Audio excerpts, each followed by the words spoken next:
Friends, आप सभी लोगों का हमारे YouTube channel biology with Aarti Yadav में स्वागत है। जैसा कि आपको पता है कि फिजिक्स का जो आज हम टॉपिक लेके आए हैं वो फिजिक्स का टॉपिक है गुरुत्वाकर्षण। आपने थंबनेल में देख ही लिया होगा। आज का जो हमारा चैप्टर होगा वो गुरुत्वाकर्षण। गुरुत्वाकर्षण में हमेशा ही सीपी नेट में क्वेश्चन पूछा जाता है और इससे बहुत अच्छा चैप्टर है समझने के लिए।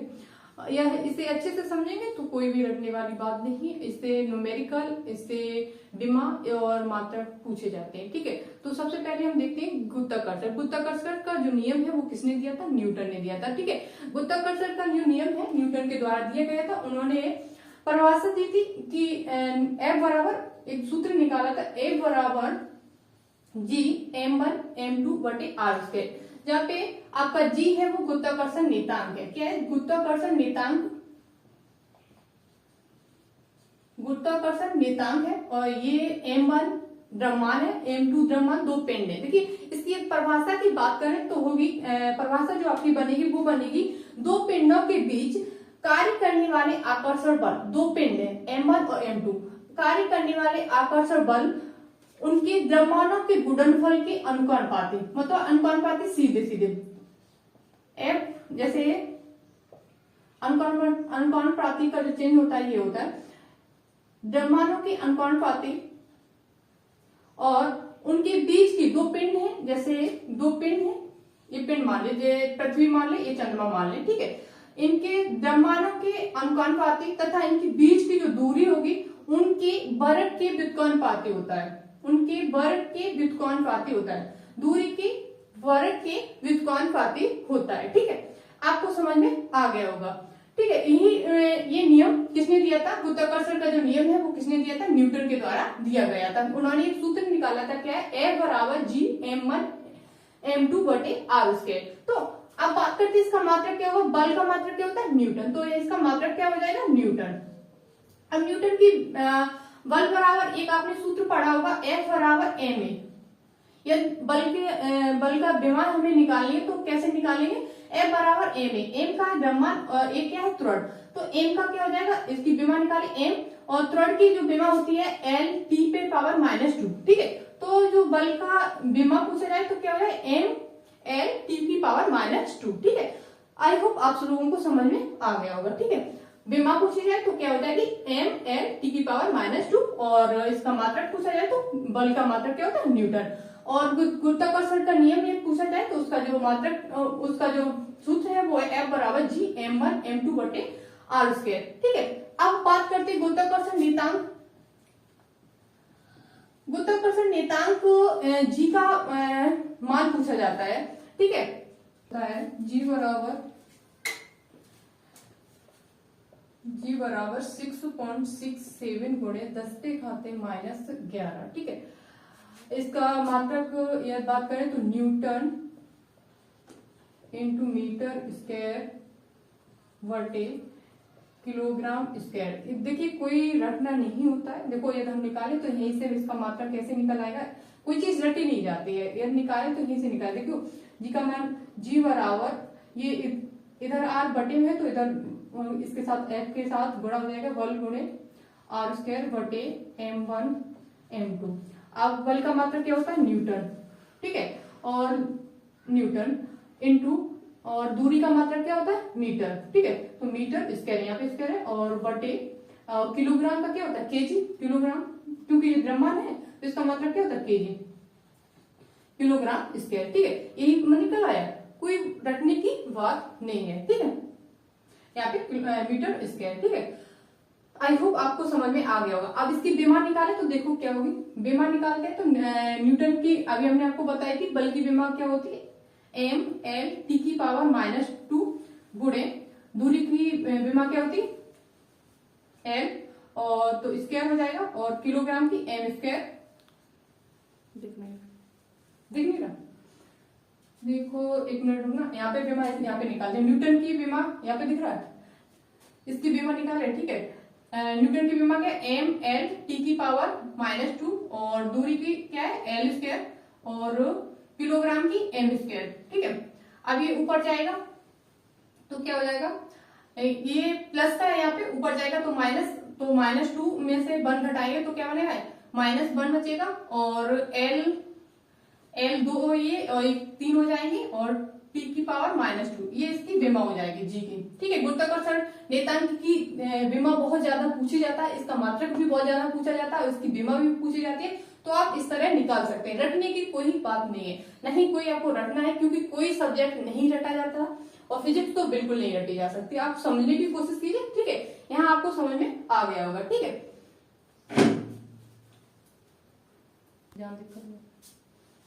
देखिए आप बात करते हैं, अभी हमने न्यूटन का गुरुत्वाकर्षण का नियम देखा था, आप बात करते हैं गुरुत्वीय त्वरण। गुरुत्वीय त्वरण से हमेशा बहुत ही इंपॉर्टेंट है, यहाँ से बहुत ज्यादा क्वेश्चन बनते हैं। गुरुत्वीय त्वरण क्या होता है? गुरुत्वीय त्वरण होता है पृथ्वी पर स्वतंत्र रूप से गिरती हुई, पृथ्वी पर स्वतंत्र रूप से गिरती हुई किसी वस्तु के वेग में 1 सेकंड में होने वाली वृद्धि को गुरुत्वीय त्वरण कहते हैं। देखिए कोई भी वस्तु जो गिरती है उस सभी पर, जैसे कोई भी हम चीज डालते हैं वो नीचे ही गिरती है, तो कौन सा बल लगता है? वो गुरुत्वीय त्वरण के कारण ही वो नीचे गिरती है। ठीक है, गुरुत्वीय त्वरण सभी वस्तुओं पर बराबर लगता है। कोई गुरुत्वीय त्वरण देखिए भार पर इसका कोई भी प्रभाव नहीं पड़ता है, चाहे कितनी भी भारी हो चाहे कितनी भी हल्की हो, सभी पर बराबर ही प्रभाव पड़ता है। हल्की हो वस्तु या भारी हो, सभी या डालेंगे तो कोई भी भारी वस्तु ले या कोई हल्की वस्तु ले, दोनों समान दूरी से डालें तो समान समय पर ही नीचे पहुंचेंगे। ठीक है, इस पर तापमान या किसी का प्रभाव नहीं पड़ता है। ठीक है, और इससे गुरुत्वीय त्वरण को जी से प्रदर्शित करते हैं। इसका जो सूत्र होता है जी बराबर स्मॉल जी बराबर कैपिटल जी M बटे R स्क्वायर। ठीक है, यहाँ पे फिजिक्स में आपने एम ही पढ़ा होगा, ये पृथ्वी का हो जाता है अर्थ, तो इसे ई भी लगा सकते, कोई दिक्कत नहीं। आपने कहीं पढ़ा होगा क्योंकि इंटर फर्स्ट की बुक में एम ही लिखा है, तो एम ई का मतलब है पृथ्वी का गुरुत्वीय त्वरण। ठीक है, यहाँ पे आरी तो पृथ्वी की आरी त्रिज्या, ये क्या है? द्रव्यमान, ये त्रिज्या, ये गुरुत्वाकर्षण नियतांक है। ये क्या है? गुरुत्वाकर्षण नियतांक है, ये पृथ्वी का द्रव्यमान है और ये पृथ्वी की त्रिज्या है। ठीक है, अब बात करते हैं गुरुत्वीय त्वरण है वो जी पर गुरुत्वीय त्वरण है यदि पृथ्वी की त्रिज्या पर निर्भर करता है। पूछा जाता है गुरुत्वीय त्वरण किस पर निर्भर करता है, तो ये त्रिज्या पर निर्भर करता है। देखिए यदि हम किसी की त्रिज्या बढ़ा देते हैं, यदि किसी की त्रिज्या बढ़ा देते हैं, जैसे पृथ्वी की त्रिज्या बढ़ जाए तो जी का मान क्या होगा? घटेगा या बढ़ेगा? तो ये त्रिज्या आर बढ़ती है, आर ये बढ़ रही है, ऊपर का मतलब है ऊपर है तो आर बढ़ रही है, तो जी का मान हमेशा कम हो जाएगा, क्योंकि ये व्युत्क्रमानुपाती होते हैं नीचे बटे में। ठीक है, यदि आर त्रिज्या बढ़ रही है तो गुरुत्वीय त्वरण है वो घट जाएगा, और यदि आर घट रही है तो गुरुत्वीय त्वरण बढ़ जाएगा। ठीक है, बात समझ में आ गई होगी। ठीक है, यदि त्रिज्या बढ़ती है तो क्या हो जाएगा? आपका गुरुत्वीय त्वरण घट जाएगा, और ये त्रिज्या आपकी घट रही है तो गुरुत्वीय त्वरण क्या हो जाएगा? बढ़ जाएगा। बात समझ में आ गई होगी। देखिए ऐसे पूछा जाता है कि क्वेश्चन की ध्रुवों पर जी का मान क्या होता है? ध्रुवों पर जी का मान क्या होता है? कम होता है या बढ़ जाता है? देखिए ध्रुवों पर और भूमध्य रेखा पर,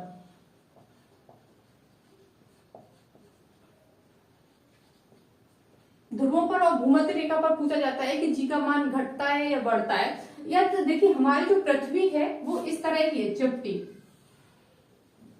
हमारी पृथ्वी चपटी हुई है, गोल नहीं है बिल्कुल। तो यहाँ पे जितना सेंटर से ये आर ज्यादा है और ये आर कम है, ये विस्फुट रेखा का है या भूमध्य रेखा का है, तो यहाँ पर आर की क्या है? आर ज्यादा है। यदि आर ज्यादा है तो जी का मान क्या हो जाएगा? कम हो जाएगा। तो भूमध्य रेखा पर जी का मान क्या होता है? जी का मान क्या होता है? कम होता है, यहाँ दिख रहा होगा। ठीक है, भूमध्य रेखा पर पूछा जाता है जी का मान क्या होता है? कम होता है। क्यों होता है? क्योंकि यहाँ पर आर ज्यादा है। ठीक है, आई होप आपको समझ में आया। अब ध्रुवों पर पूछा, ये क्या ध्रुव? ठीक है, ध्रुवों पर जी का मान, यहाँ पर त्रिज्या देखो कम है, ये त्रिज्या कम है, आर हमारी कम है, तो जी का मान क्या होगा? ज्यादा होगा। आई होप आपको समझ में आ गया होगा। रटने की बात नहीं, अभी तक आप रटते हैं कि ध्रुवों पर जी का मान ज्यादा होता है, फिर कंफ्यूज हो जाते हैं क्योंकि हमने रटा है। तो आप समझने की कोशिश करें, पृथ्वी हमारी कैसे? चपटी है, चपटी है, तो यहाँ पर देखिए यहाँ पर त्रिज्या क्या है? ज्यादा है। ये त्रिज्या ज्यादा है तो जी का मान क्या हो जाएगा?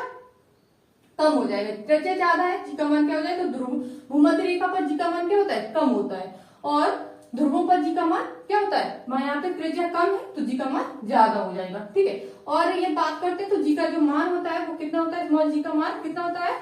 स्मॉल जी के मान की बात करें तो 9.8 आपका होता है, 9.8 मीटर प्रति सेकेंड स्क्वायर। ठीक है, मीटर प्रति सेकेंड स्क्वायर ये जी का मान होता है। या फिर या 10 भी लिख देते हैं, ठीक है, 9.8 या 10 लिख देते हैं, ठीक है। तो ये आई होप आपको समझ में आ गया होगा। एक और पूछा जाता है कि पृथ्वी के केंद्र पर जी का मान क्या होता है। तो पृथ्वी के केंद्र पर जी का मान अभी हम न्यूमेरिकल कराएंगे तो आपको बिल्कुल समझ में आएगा कि क्यों जी का मान केंद्र पर शून्य हो जाता है।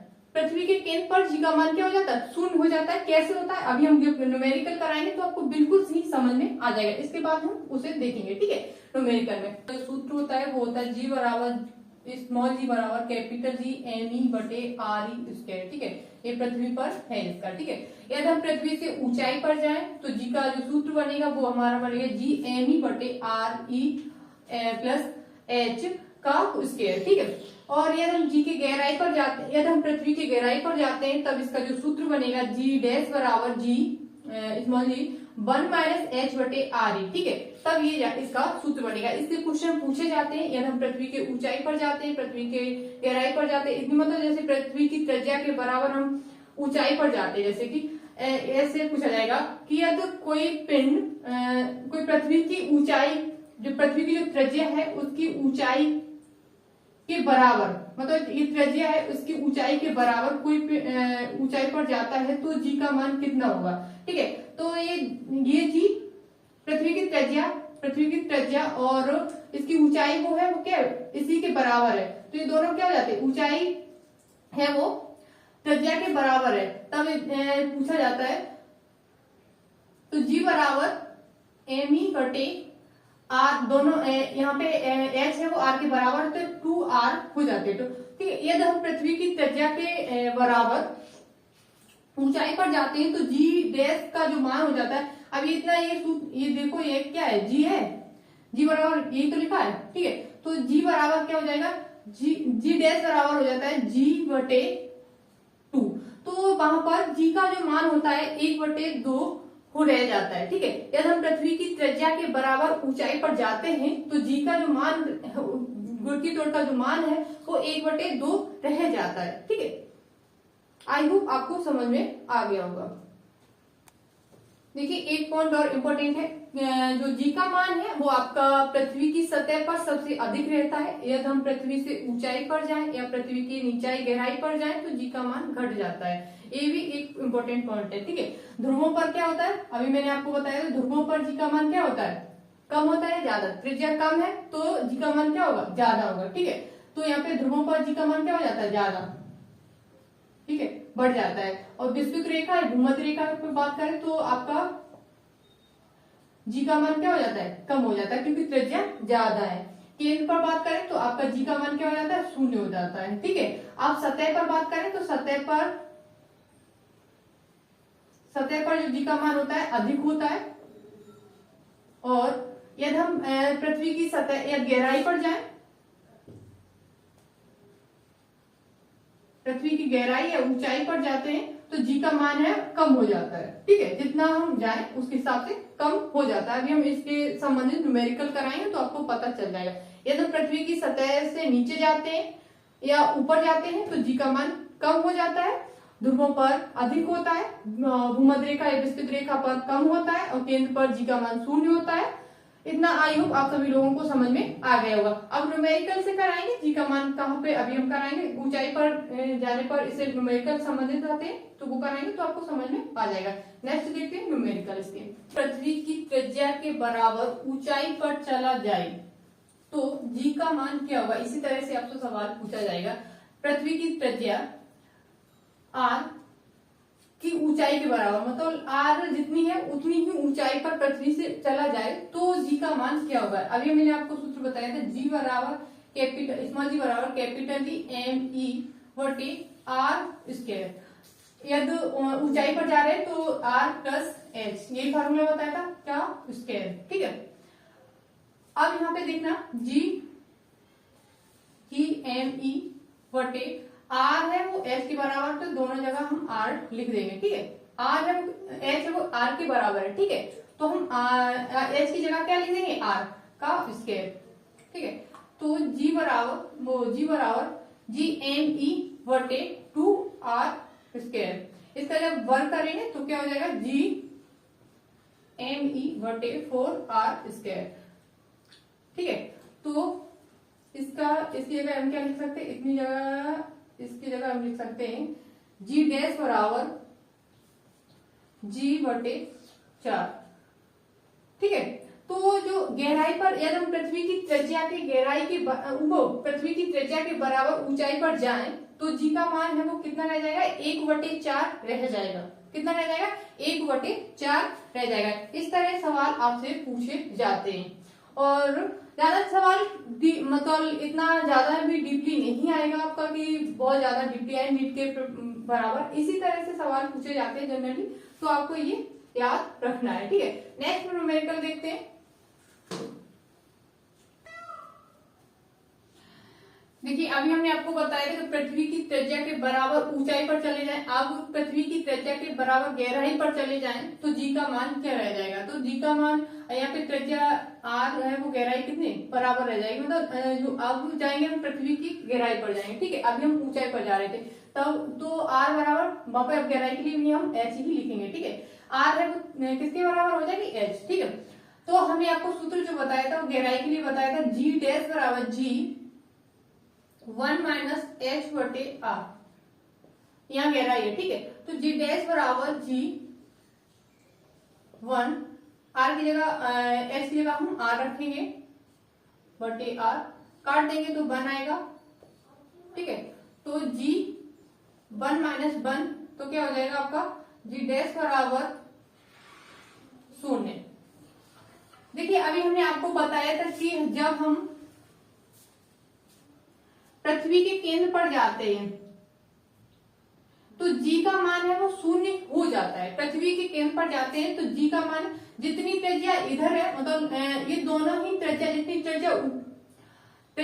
त्रिज्या ये है उतनी ही गहराई हम ले लें तो केंद्र पर पहुंच जाएंगे। ठीक है, जब हम केंद्र पर पहुंचेंगे तो जी का मान क्या हो जाता है, 0। यही बताया था। तो यहाँ पे जितनी ये है और उतनी ये है, जितनी त्रिज्या ये है उतनी ही, जितनी ये त्रिज्या उतनी हम गहराई पर पृथ्वी के चले जाते हैं तो जी का मान क्या हो जाता है, तो हम कहाँ पहुंचेंगे, उसके सेंटर में पहुंच जाएंगे, पृथ्वी के केंद्र पर पहुंच जाएंगे तो जी का मान क्या हो जाता है, 0। तो वही अभी निकल के आया है, जी डैश पृथ्वी के गहराई केंद्र पर पहुंच जाते हैं तो जी का मान क्या हो जाएगा, ये त्रिज्या के बराबर गहराई पर पहुंच जाते हैं तो जी का मान क्या हो जाएगा, 0 हो जाएगा। और जब बराबर गहराई पर तो लगभग केंद्र पर पहुंच जाएंगे तो वहां पर जो जी का मान होगा वो क्या हो जाएगा, 0 हो जाएगा। ठीक है, तो ये आई होप आप सभी लोगों को समझ में आ गया होगा कैसे केंद्र पर मान 0 होता है। ठीक है, अब नेक्स्ट न्यूमेरिकल देखते हैं। देखिए नेक्स्ट जो न्यूमेरिकल है, यदि कोई पृथ्वी की त्रिज्या के 3 गुनी ऊंचाई पर जाए, ऊंचाई कितनी है, 3 गुनी, पृथ्वी की त्रिज्या मतलब r, उसके 3 गुनी ऊंचाई पर जाए तो जी का मान क्या होगा। अभी हमने बताया था ऊंचाई पर जाने पर इसका सूत्र जो होता है जी एम ई बटे r प्लस एच स्क्वायर।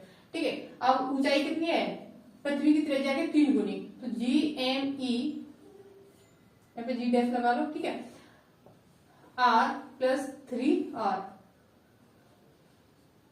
तो यहाँ पे क्या हो जाएगा आपका जी एम ई बटे 4r स्क्वायर। 4 का जब वर्क करेंगे तो कितना हो जाएगा आपका, जी एम ई बटे 16 r स्क्वायर। ठीक है, अब यहाँ पे जो जी डैश है वो कितना है, जी बटे 16, 1/16 गुना रह जाएगा। ठीक है, यहाँ पे कितना रह जाएगा, 1/16 गुना रह जाएगा, जी का 1/16 गुना रह जाएगा। इस तरह के क्वेश्चन आपसे पूछे जाते हैं। ठीक है, आई होप आपको समझ में आ गया। नेक्स्ट क्वेश्चन देखते हैं।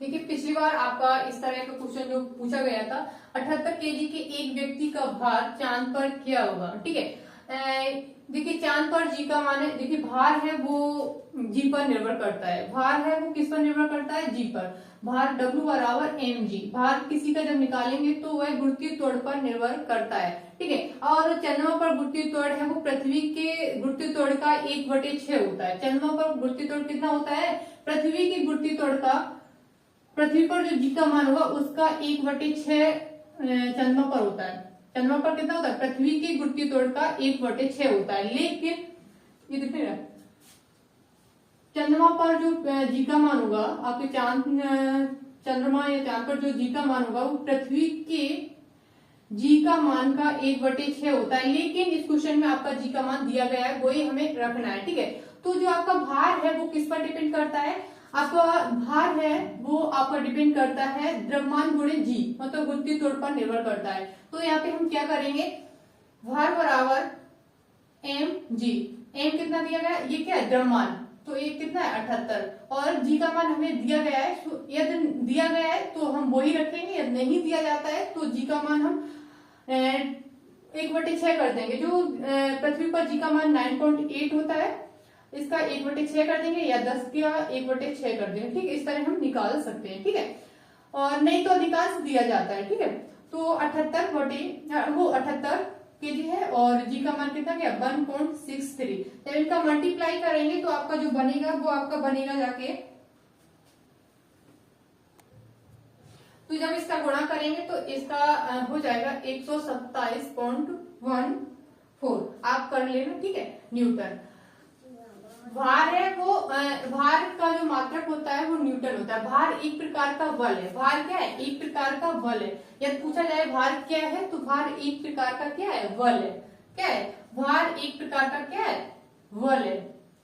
सॉरी, भार एक प्रकार का क्या है, बल है। तो बल का मात्रक क्या होता है आपका न्यूटन, तो ये इसे इसका भी मात्रक क्या हो जाएगा न्यूटन, भार का मात्रक क्या हो जाएगा न्यूटन। भार एक प्रकार का क्या है, बल है, बल है तो बल का मात्रक क्या होता है न्यूटन, तो इसका भी मात्रक क्या हो जाएगा न्यूटन। ठीक है, आई होप आपको समझ में आ गया। इस तरह के क्वेश्चन आपसे पूछे जाते हैं, आपको दिया जाएगा चंद्रमा पर किसी व्यक्ति, मतलब पृथ्वी पर किसी व्यक्ति का वजन इतना है तो चंद्रमा पर कितना हो जाएगा। अब बात करते हैं पलायन वेग, इसका मान पूछा जाता है, और इसे क्वेश्चन, इस सूत्र से क्वेश्चन भी बनते हैं। पलायन वेग क्या होता है, वह वेग जिससे किसी वस्तु को फेंका जाए, वह वेग जिससे किसी वस्तु को फेंका जाए, वह कभी भी उस वेग, मतलब जिससे उस वस्तु को फेंका जाए तो वह कभी वापस ना आए, तो उसे पलायन वेग कहते हैं। वह वेग जिससे उस वस्तु को, उस वेग से किसी वस्तु को ऊपर फेंका जाता है तो उस वह वस्तु कभी भी पृथ्वी पर वापस नहीं आए, उस वेग को हम पलायन वेग कहते हैं। यदि हम किसी वस्तु को, पृथ्वी का जो पलायन वेग है, इस वेग से हम 11.2 किलोमीटर प्रति सेकेंड, यदि हम एक सेकेंड में 11.2 किलो, मतलब 11 किलोमीटर की स्पीड से हम उसे फेंके एक सेकेंड में, तो वह वस्तु कभी भी पृथ्वी पर वापस नहीं आएगी। इस वेग से यदि हम फेंकें तो वह वस्तु कभी भी पृथ्वी पर वापस नहीं आएगी। यदि चंद्रमा की बात करते हैं, ये दो मान पूछे जाते हैं, तो चंद्रमा का जो पलायन वेग है वो आपका होता है 2.3 किलोमीटर प्रति सेकेंड। ठीक है, 2.3 किलोमीटर प्रति सेकेंड। और पृथ्वी के पलायन वेग की बात करें तो उसका जो मान होता है वो होता है 11.2 किलोमीटर प्रति सेकेंड। और इस सूत्र से सवाल ज्यादा बनते हैं, क्योंकि मान इतना नहीं पूछा जाएगा, लेकिन इससे न्यूमेरिकल जरूर बनते हैं। ठीक है, तो पलायन वेग का जो सूत्र होता है वो होता है VE बराबर √2GR। ठीक है, √2GR। और कक्षीय चाल क्या होती है, कक्षीय चाल क्या है, पृथ्वी के चक्कर लगाने को कक्षीय चाल कहते हैं। यदि हमारी पृथ्वी इस तरह चक्कर लगाए तो इस चक्कर को ही हम कक्षीय चाल कहते हैं। उसका जो सूत्र होता है, इससे न्यूमेरिकल बनते हैं। V0 बराबर √GR, V0 बराबर √GR। ठीक है, और इसका संबंध से कक्षीय चाल और पलायन वेग का जो संबंध है वो BE बराबर